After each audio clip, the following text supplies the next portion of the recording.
fuera de la parte logística de lo que es el material aquí. Bueno, ¿ven la pantalla? Pregunto si Sí, ven la doctor. pantalla. Sí, doctor, se mira bien. Está bien, excelente. Ustedes están viendo ahí, parece una cirugía de nariz, dijo uno, otro dijo de ombligo y otro. Doy peticiones. Es importante que todos ustedes sepan que en este cuarto año que estamos llevando el preoperatorio, el anterior llevamos el intraoperatorio y ahora un poco retrasado vamos a llevarlo el postoperatorio.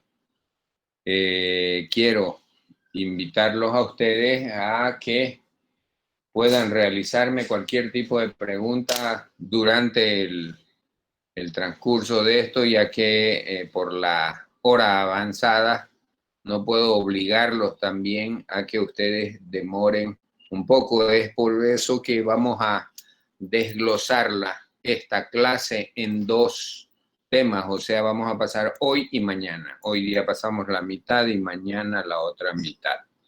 ¿Está bien? ¿Alguna Sí, duda? doctor. Perfecto, entonces vamos a comenzar. Entonces quiero decirles que el postoperatorio, como definición, es el periodo que transcurre entre el final de la cirugía, o sea, el final de una operación, y la completa recuperación, restauración del paciente, o la recuperación parcial del mismo, como decimos un poquito, con secuelas, pudiendo en caso fracasar el tratamiento quirúrgico y llevar a la muerte del paciente. Entonces, ese periodo postoperatorio, mucha gente sale victorioso y dice, la cirugía fue fantástica, fue buena, va a pasar bien, no pasó nada, perdió un poquito de sangre, pero va a estar bien. Resulta que a las 48 horas fallece. Entonces tenemos que tener en consideración que un postoperatorio es muy importante para la recuperación y el bienestar de un paciente. Ustedes saben que este es un problema bio, psico, sociocultural, económico, político y de todo para una buena recuperación que el paciente debe tener. Es por eso que no es lo mismo cuando vos llevas a un paciente, por decirte, al Mesuti, vos no sabés si vas a salir de ahí. Y la gente no quiere llegar allá porque allá lo intuban, allá lo tratan los médicos que no son expertos, que no sé, y comienzan a hablar. Y la verdad que cada uno tiene que tener los pies sobre la tierra y ser una persona que vaya siempre en pos de llevar un procedimiento bien. En este caso, en el postoperatorio, entonces cuando ustedes planifican una cirugía, como ya lo hemos visto, un preoperatorio bien llevado, un intraoperatorio bien realizado con la técnica, con la táctica que ustedes empleen, el postoperatorio también pues tendrá que ser muy bueno y tiene sus divisiones también que cada uno quiero que ustedes lo comprendan. Como les decía, es el periodo que transcurre después de haber culminado el procedimiento quirúrgico hasta la recuperación total del paciente. Aquí hay un periodo de convalescencia. Es el periodo que se producen procesos que tienen que desenvolver la salud o devolver la salud al organismo que éste sufrió una agresión. Todo procedimiento quirúrgico en pos de restaurar la vida del paciente, quiero que sepan que es un trauma. un trauma psicológico, físico, todo lo que ustedes quieran, hasta económico para su bolsillo. Es la respuesta al organismo y sus manifestaciones, signos y síntomas. Yo quisiera hacerles a todo el grupo, yo quisiera que me levanten la mano vía virtual, el que me va a responder. ¿Alguien puede decirme qué es el dolor?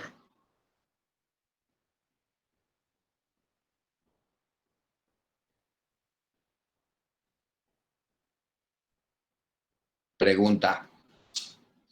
¿Alguien puede definirme qué es el dolor? Alumnos de cuarto año que están hechos Doctor, para... Diga. el dolor es una señal del sistema nervioso. Ya. Carla Diana Bautista. Dígame, doctor. Suenan piedringas, no sé, pero esa definición para vos es el dolor. Diana. Otro, Jordan.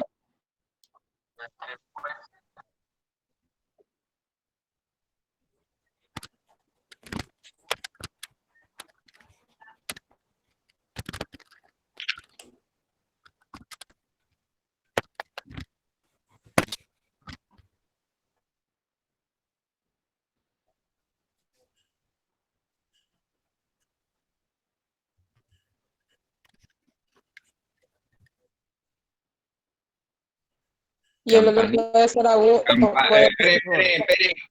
Quiero que me levanten la mano ahí y el que me Doctor. vaya a responder. Doctor, ¿puedo hablar? Doctor, ¿le puedo Aquiles, hablar? primero. Aquiles, después Shiharu. El dolor es una sensación que puede ser objetiva o subjetiva que nos indica frente a un estímulo interno o externo de que algo no se pasa bien en nuestro cuerpo. Bien, Aquiles, pero mejora ese portuñol. Shiharu. Doctor, mi concepto va más o menos lo mismo, ¿no? Es una sensación subjetiva que solamente el paciente puede sentirlo, el médico no. Entonces, y ese dolor se clasifica, ¿no? Se puede clasificar en agudo, subagudo, crónico, subcrónico y crónico. Eso. Ya. Mejora un poquito. Otro que me dé Doctor, alguien. Diga. doctor, buenas noches. El concepto del dolor es la intensidad mínima de un estímulo que despierta la sensación del dolor. Bonito. Ella, por ejemplo, ya mergulló en el internet, ya sacó una definición como tal. Es el tiempo que quería. Yo siempre les digo que uno aprende las cosas dependiendo de la magnitud de su tiempo. Hubo uno que saltó a su internet, sacó el dolor y hace. Y la verdad es que es así. Ahora en la actualidad tenemos médicos que son dependientes de un celular. Miércoles, cualquier cocina, ¿cuánto es el medicamento de todo esto? Celular. Le quitas el celular. Pero preguntas como esta, casi nadie se las va a hacer. No voy a decirle que vaya a ser cultura médica, pero el dolor, para mí, estos años de experiencia que yo tengo, no es nada más que la reacción frente a un estímulo. Y eso es un síntoma porque es la persona la que va a sentir. Como decía Shiharu, es algo subjetivo, que nosotros no lo podemos ver el dolor. ¿Me entienden? Entonces, voy a ir desglosando el tema. Entonces, este periodo de convalescencia es el periodo que se producen procesos que tienden a devolver la salud al organismo después de que éste sufre una agresión. Y les hablé del dolor porque eso es lo que va a sentir el dolor después de haber realizado una cirugía. Si el paciente tiene un dolor que es muy exacerbado, muy aumentado, muy magnificado, es porque algo hay mal. O lo operamos mal, o verdaderamente, o le hicimos el tajo muy grande, o el corte, o la incisión, para que pueda este paciente tener este problema y que no le estemos resolviendo el dolor. Ustedes pueden ver ahí es la respuesta del organismo y sus manifestaciones, signos y síntomas. Por eso les hablaba aquí en sí del dolor, porque es importante que ustedes sepan a lo que nos estamos enfrentando. Entonces el dolor siempre es el que tenemos que combatir como buenos cirujanos. Ese paciente, por más que usted le hubiese hecho la cirugía que le hubiese hecho, usted le tiene que dar sus medicamentos para el dolor las 12 primeras horas. Eso quiero que ustedes sepan. Entonces tenemos aquí un dolor, perdón, un postoperatorio. Esta es la división del postoperatorio. El postoperatorio se divide en cuanto al tiempo que ha transcurrido desde la operación, que tiene que ser inmediato, mediato y alejado o tardío.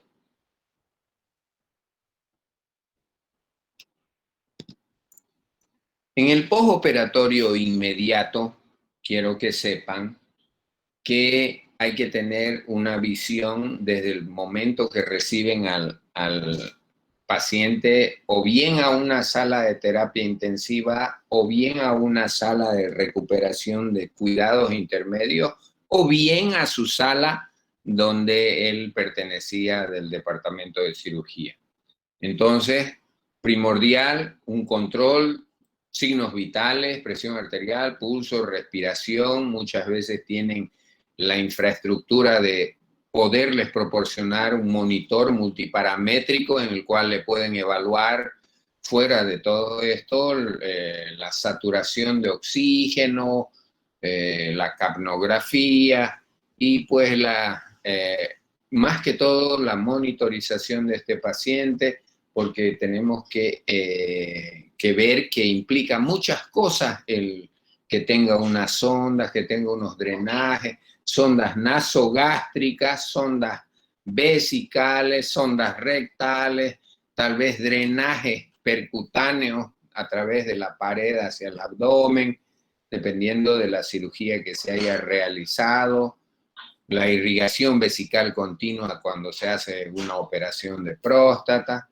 Entonces es importante en el postoperatorio que estemos haciendo el control. Aquí, por ejemplo, implica valorar la permeabilidad de las vías aéreas para descartar cualquier tipo de obstrucción. O sea, eso nos vamos a ver siempre. Todo paciente que yo voy a recibir tengo que controlarle en todas partes del mundo el A, B, C, D, E que ustedes conocen del soporte vital avanzado en trauma. En este periodo se presentará atención a la aparición de hemorragia, tanto interna como externa, porque si tuviéramos un desgarro de hígado, entramos a operar, pero vemos que el drenaje nos está dando, por decirle, medio litro en una hora ya, imagínense en 3 horas se va a vaciar ese paciente. Entonces hay que entrar y hacer que se realice tal vez hasta una nueva cirugía para ir a parar la hemorragia. Entonces, tenemos que considerar el sangrado de los drenajes, el sangrado de la herida, los vómitos con sangre, la orina con sangre, que es la hematuria, la enterorragia, la sangre por las heces fecales, sangrado intestinal, variación de la frecuencia cardíaca y de la presión arterial. Todos estos parámetros nos van a ayudar a hacer un control posterior del estado general del paciente. Por eso es que un postoperatorio siempre es importante darle el seguimiento y la asistencia. La respuesta diurética, por ejemplo, inicial, nos va a permitir información muy grande al estado de salud del paciente hemodinámico. ¿Está bien hidratado? ¿Hay algún tipo de falla renal aguda que no esté orinando? ¿Le faltó líquido a ese paciente? Todo eso es importante. En el postoperatorio inmediato, dentro de lo que es la fisiología y la fisiopatología, tenemos que ver que durante las primeras 48 horas hay un aumento de las catecolaminas urinarias que se vinculan al temor, dolor, falta de oxigenación, hipoxia, que es eso, hemorragia y por la anestesia. Cuando ustedes usaron un tipo de anestesia raquídea, por ejemplo, ese paciente demorará hasta 4 horas en recuperar totalmente el estado de la recuperación neurosensorial de sus extremidades. Quiero que sepan también que el estado antinatriurético e incremento del catabolismo nitrogenado. Quiero que sepan que hay una masificación, un desgaste de proteínas en forma excesiva y que verdaderamente aquí sí nosotros vamos a sentir el olor del paciente a la urea si es que nosotros hemos hecho que haya una catálisis de proteína en exceso. Simultáneamente a la retención salina, el estado antidiurético con disminución del volumen urinario. Siempre en toda cirugía quiero que sepan que hay pérdidas insensibles de líquido que son a través del sudor, que son a través, o sea, todo su sistema de retención de agua se activa, entonces hay un gasto de agua del estrés, de la tensión, el esfuerzo que han hecho en la cirugía, entonces muchas veces el paciente se presenta oligúrico. Oligúrico quiere decir disminución de la cantidad de orina en su cuerpo y por ende él va a presentar eso, pero no es para que se asusten y digan, no está orinando, hay que hacer algo, hay que apretarle los riñones. Si la administración de agua o de líquido que le hayan metido en exceso los sueros, que muchas veces les meten 3.000, 4.000, 5.000 en una cirugía, dependiendo también del pedido del cirujano que le diga, póngale reposición, está sangrando, vamos a tener que puede haber una hiponatremia dilucional, es decir, el sodio va a bajar y por ende nos va a provocar hasta convulsiones. Una hiponatremia puede llevarnos a convulsionar. La falta de sales como son sodio, cloro, puede llevarnos a convulsionar. Si ustedes ven en sus capítulos de líquidos y electrolitos en medicina interna, una hiponatremia puede llevarte a convulsiones. Sí. Entonces esto es importante, mantener esa hiponatremia por dilución, entonces por el exceso de líquido que ha sido instaurado en el paciente, puede llevarnos a un balance positivo de agua, con caída de la tonicidad intra y extracelular y por ende las consecuencias de todo este trastorno hidroelectrolítico. Otro punto, este estado sería debido al aumento de la actividad de la hormona antidiurética y de la actividad adrenocorticoidea. Ustedes saben que las glándulas suprarrenales, las que se encuentran encima del riñón, que son las productoras de los mineralocorticoides, los glucocorticoides y de las catecolaminas.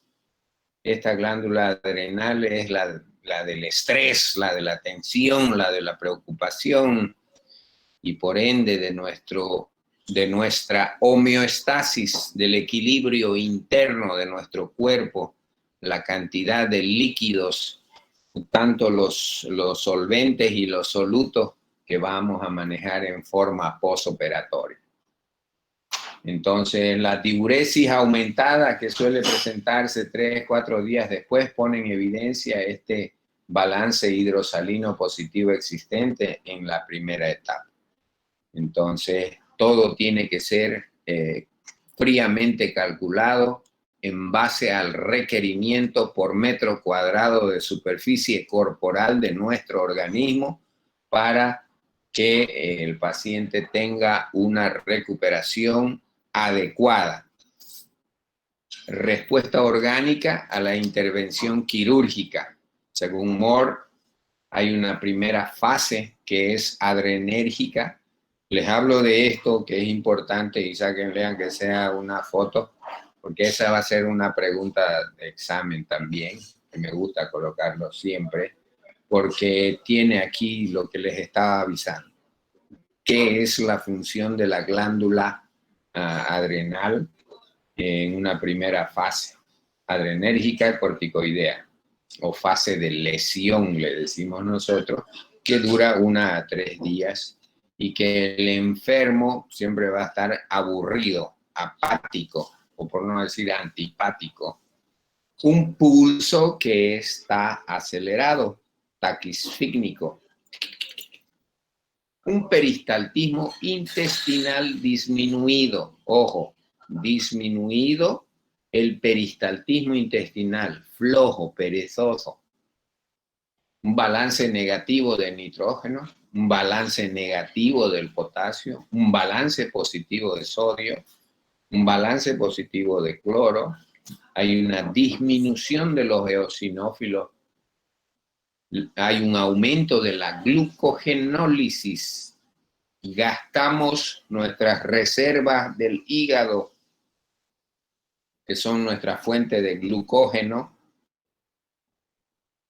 También promueve la gluconeogénesis, que es la formación de mayor energía por nuestro hígado, por el ciclo de Krebs que ustedes llevaron ya bioquímica. Hay un aumento, por ende, del azúcar. Disminuye el sodio por hemodilución y hay un aumento de potasio en plasma. El control de agua y electrolitos es importante. Quien maneja agua, electrolitos, va a ser un buen médico y un buen cirujano. El agua corporal total constituye un 50 a 70% del peso corporal en el adulto promedio. El agua total corporal se distribuye en 2 grandes compartimientos, un volumen extracelular y un volumen intracelular. El extracelular está representado por el plasma, que tiene 3.500 ml, y el líquido intersticial, unos 1.500. El volumen intracelular, aquí ustedes pueden ver 28.000 ml, un total de 42.000 ml. Eso es el total en general de líquidos que debemos tener en nuestro cuerpo. Enmarcándolo, vamos a decir que casi son 4.2 a 5 litros, lo que normalmente una persona de 70 kilos debe tener como líquido. Dentro de los ingresos y egresos en 24 horas en un adulto normal y a la temperatura estable son los ingresos, por ejemplo, en líquidos, una persona per cápita generalmente va a tener una ingesta de 1.350 ml al día sin abusar mucho, 1,5 litros casi toma. Aquí hay un agua con los alimentos, un agua de oxidación y total 2.600 serían los ingresos en 24 horas. Los egresos, hay sensibles y hay insensibles. Por la orina, normalmente un hombre o una mujer va a expulsar 1.400, en la materia fecal 250, en la sudoración unos 300, sumando un total de 1.950. Y las pérdidas insensibles, que son de la piel, como les hablaba, y la respiración, hay unos 700. Llegando a sumar un total de 2.650 también, que tendría un balance equilibrado, 2.650 de egresos y 2.650 de ingresos. Quedarían tabla, dijo el Gama. Ahora aquí viene, y quiero que sepan cada uno de ustedes, que la respuesta a la agresión quirúrgica se comporta, como les dije, como un trauma, como un accidente. Ustedes saben que lo van a cortar, lo van a jalonear, lo van a tironear, van a hacer la cirugía que a ustedes les gusta hacer, la técnica que les gusta hacer, el trauma que está sometido este paciente. La respuesta metabólica a la lesión generalmente es habitualmente proporcional al grado de la lesión. Se divide en fases, una fase ebb y una fase flow. La fase ebb o fase de reflujo, menguante, reflujo, decadencia, corresponde a las primeras 24 horas posteriores a la lesión y se caracteriza generalmente por hipovolemia, shock y su consecuente bajo flujo sanguíneo hacia los tejidos cuando hay una disminución del volumen arterial circulante efectivo que ustedes conocen. La respuesta fisiológica busca compensar el shock y ahorrar energía. Se genera una deuda de oxígeno hacia los tejidos. Ustedes saben que no todos los tejidos van a recibir la misma cantidad de oxígeno hacia los tejidos. Una vez restablecida la perfusión tisular, comienza la fase flow. Entonces, característicamente hiperdinámica, hipercatabólica e hipermetabólica, con pérdida de nitrógeno acompañada de la retención de algunos líquidos, puede hincharse, edematizarse. El organismo apela así a los tejidos sanos para obtener la energía y así responder a las exigencias de los fenómenos de reparación de nuestro organismo. Estas respuestas son habitualmente proporcionales a la lesión y son necesarias para la recuperación. Sin embargo, por razones poco claras aún voy a decirlo, una respuesta puede adoptar proporciones inusitadas y es por eso que nosotros tenemos que tener el cuidado máximo en el postoperatorio. No es que yo lo operé y me fui. No, tengo que ver cómo reacciona ese cuerpo, porque ustedes no se olviden que no es lo mismo operar un obeso y operar uno flaco. Un paciente que tenga un índice de masa corporal alteradísimo de segundo, tercer, cuarto grado, pues tendrá que tener otro comportamiento en relación a los flacos. Entonces, quiero decirles que la lesión que puede ser desfavorable para el paciente contribuye a un desarrollo y un mantenimiento de una disfunción de algún órgano y que puede llevarnos a una falla orgánica múltiple y puede llegar a fallecer este paciente.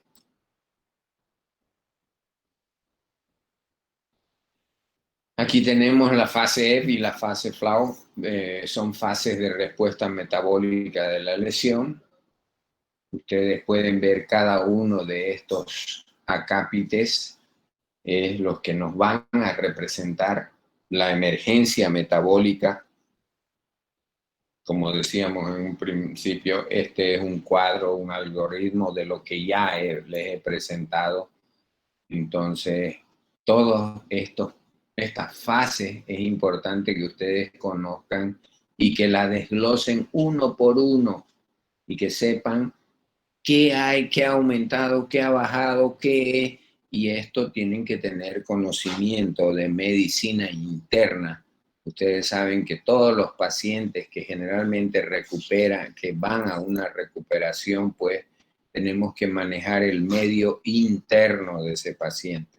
También no podemos excedernos también en los medicamentos que vayamos a poner, porque había mucha gente que decía, yo lo voy a planchar a mi paciente, que no grite, que no llore, que no... Y la verdad, utilizan medicamentos y muchas veces pueden llegar a pasarlos a los pacientes. Entonces, todo este proceso en el posoperatorio tiene que ir acompañado siempre de un proceso de acción, como es la corrección de los eventuales trastornos del equilibrio ácido-base. Es por eso que a ustedes tienen que gustarles el que tenga su libro de Harrison, Smith and Thayer, Cecil, Sabinson, y que manejen el medio interno, medicina interna, pues les va a ayudar mucho. Dentro del plan de hidratación parenteral, ¿qué es lo que requiere mi paciente?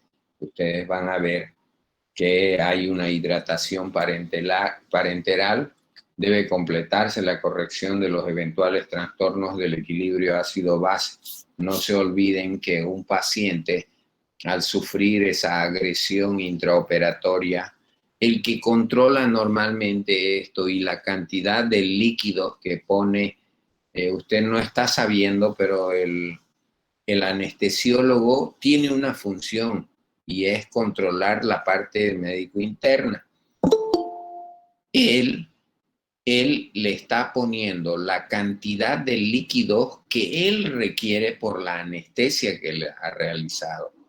Pero tiene que estar en comunicación con el cirujano en el intraoperatorio diciendo, hey, doctor Eric, ya le puse 2.000 litros, 3.000 o 2.000 ml o 3.000 ml. Estamos hablando de la reposición que se está haciendo en el tipo de cirugía que están realizando, los medicamentos que están manteniendo al paciente hidratado.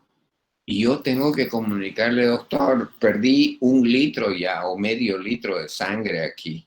Entonces él va a ver si es que va a reponer en el intraoperatorio sangre o bien en el posoperatorio. Esto es importante entonces coordinar en forma conjunta para hacer la corrección de este desequilibrio hidroelectrolítico y ácido-base principalmente, porque muchos pacientes no tienen la capacidad de reaccionar muchas veces a la anestesia. Entonces ya le echan la culpa al anestesiólogo, le dicen, pero ¿por qué no se despierta el paciente? No, es que sufrió algo, una falla allá en su cerebro, y eso tenemos que tener cuidado. Entonces, el enfermo puede salir del quirófano equilibrado ácido básicamente y presentar una patología que en horas determine un trastorno ácido básico, tales como las alteraciones respiratorias, los síndromes de Kussmaul, la respiración agitadísima, metabólica, vinculadas a trastornos de perfusión, de hipoxia. Mucha gente por la falta de oxígeno comienza a tener estos factores.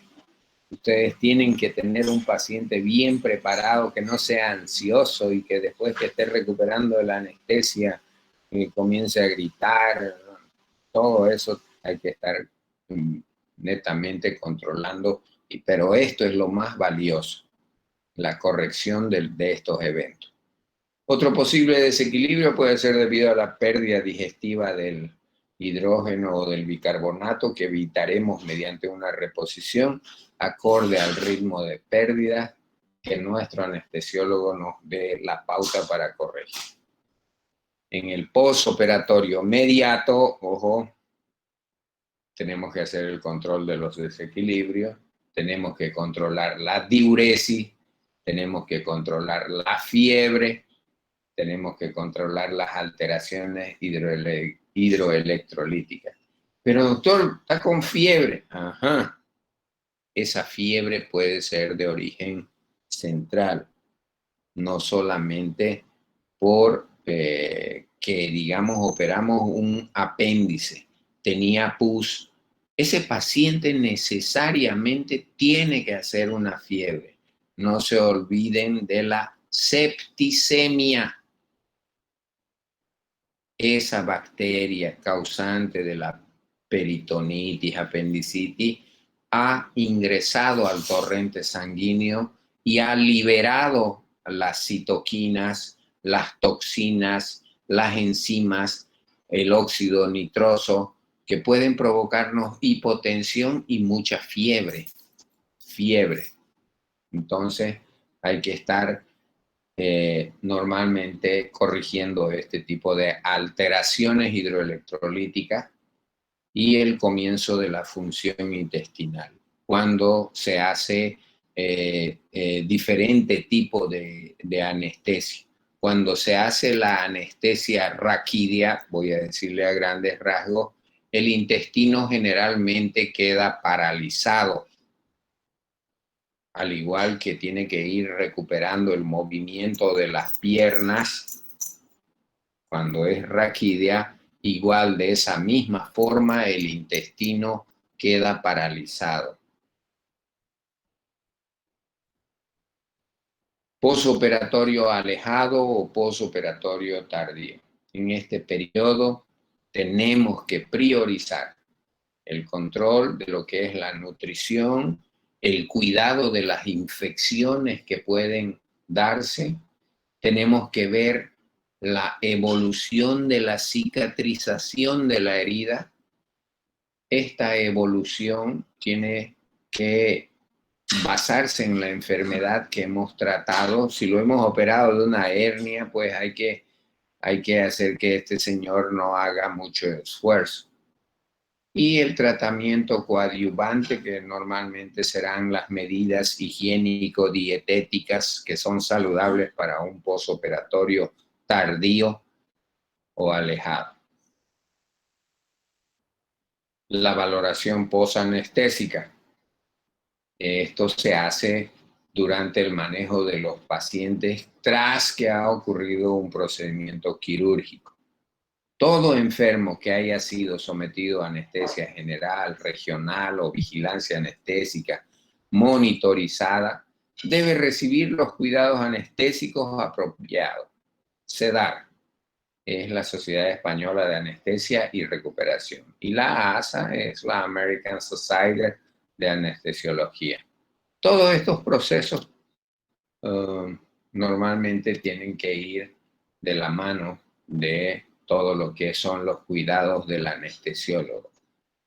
Y los cirujanos, después de haber hecho una cirugía, el paciente siempre va a quedar con dolor, pero el cirujano que tiene la capacidad de decirle, sí, es por la anestesia, está bien, resolví el problema, pero lo correcto es que el anestesiólogo tiene sus funciones en el postoperatorio, no es solamente que venga y envenene el paciente y después lo suelte. No, tiene que hacer el seguimiento. Por eso en las unidades grandes el anestesiólogo tiene que acompañar el postoperatorio de ese subpaciente hasta que se vaya de esa unidad o centro hospitalario. Entonces, han ido creándose unidades especializadas para vigilancia postoperatoria, que es la URPA, posanestesia. Eso quiero informarles a ustedes. Entonces, la valoración postoperatoria, ustedes pueden ver aquí que hay un periodo crítico, hay la cirugía y la anestesia y las alteraciones homeostáticas de los líquidos y electrolitos y ácido base. Las complicaciones, la vigilancia y tratamiento, hay una unidad de recuperación anestésica que siempre ella va a estar relacionada hacia la vigilancia y el tratamiento y probablemente si es que hubiera alguna complicación, de nuevo a la cirugía.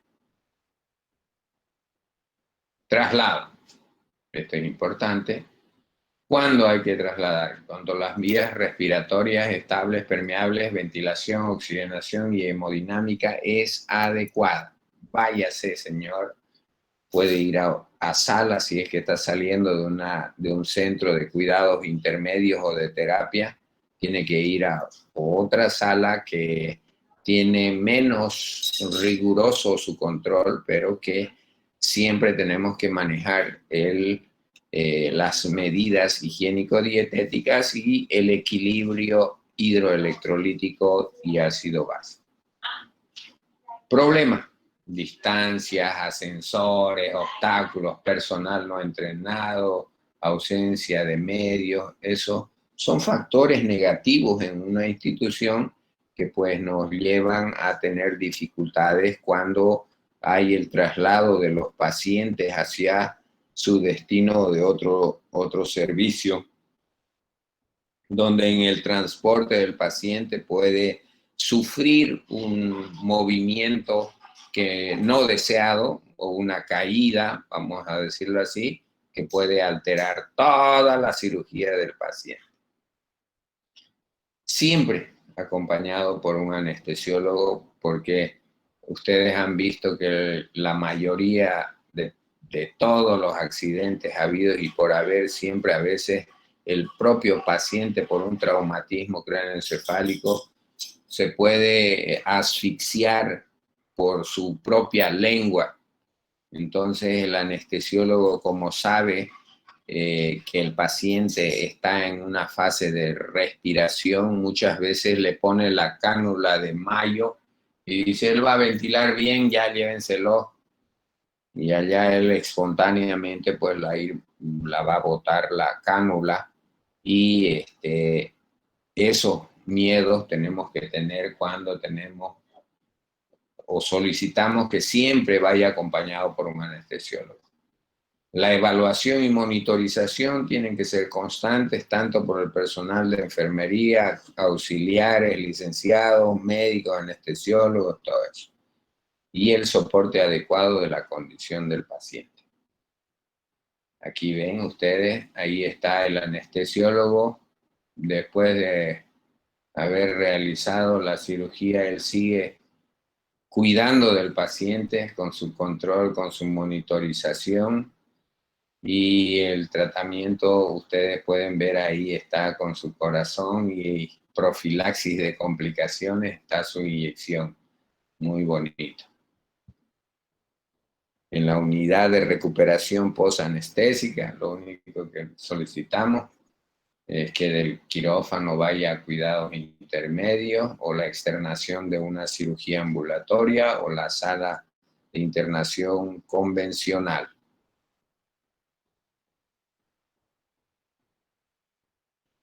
La unidad de recuperación posanestésica se localiza generalmente dentro del área quirúrgica, va dirigida generalmente por los anestesiólogos, personal entrenado en cuidados postoperatorios, monitorización básica para cada uno de los enfermos, materiales de reanimación cardiopulmonar, los desfibriladores, técnicas avanzadas, canulación, vías centrales, si es que hubiese ocurrido algún riesgo en el paciente. Todo esto ha permitido una disminución de las complicaciones postoperatorias. Eso es prevenir antes que lamentar.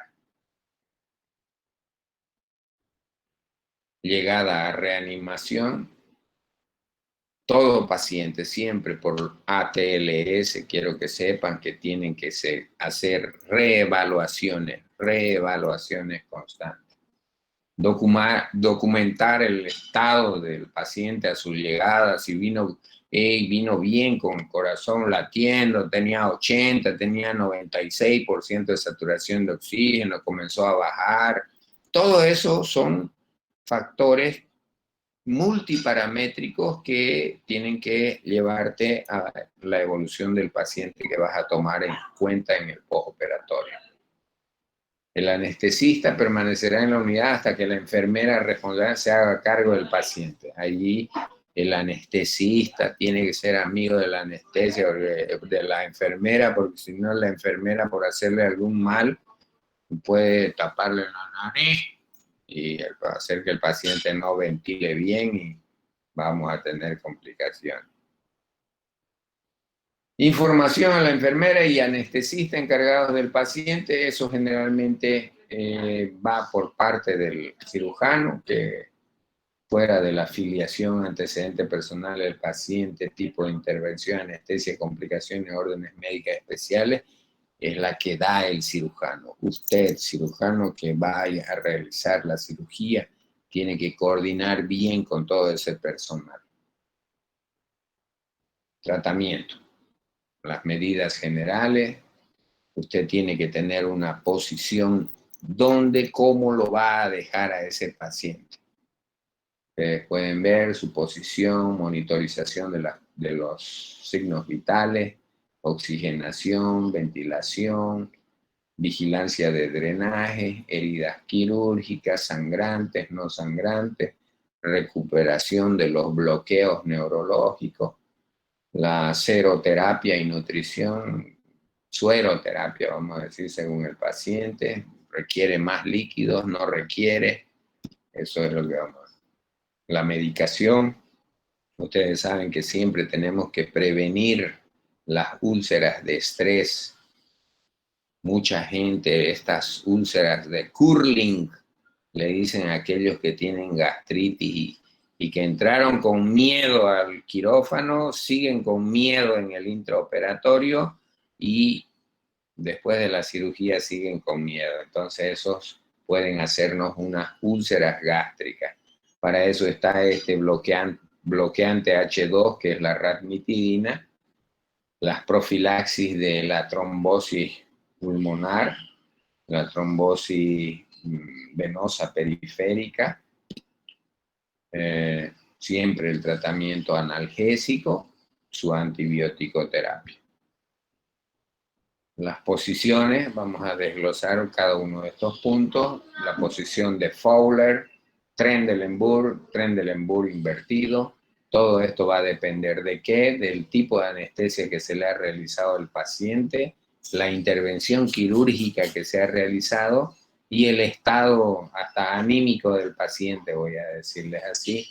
Ustedes saben que la posición de Fowler es aquella posición donde el paciente queda semisentado con una almohada debajo de las rodillas y es semisentado con unas 3 almohadas hacia atrás. Generalmente lo realizamos en pacientes que se han realizado una dermolipectomía, una dermoplastía con trenzamiento de músculos, entonces en unas lipoaspiraciones.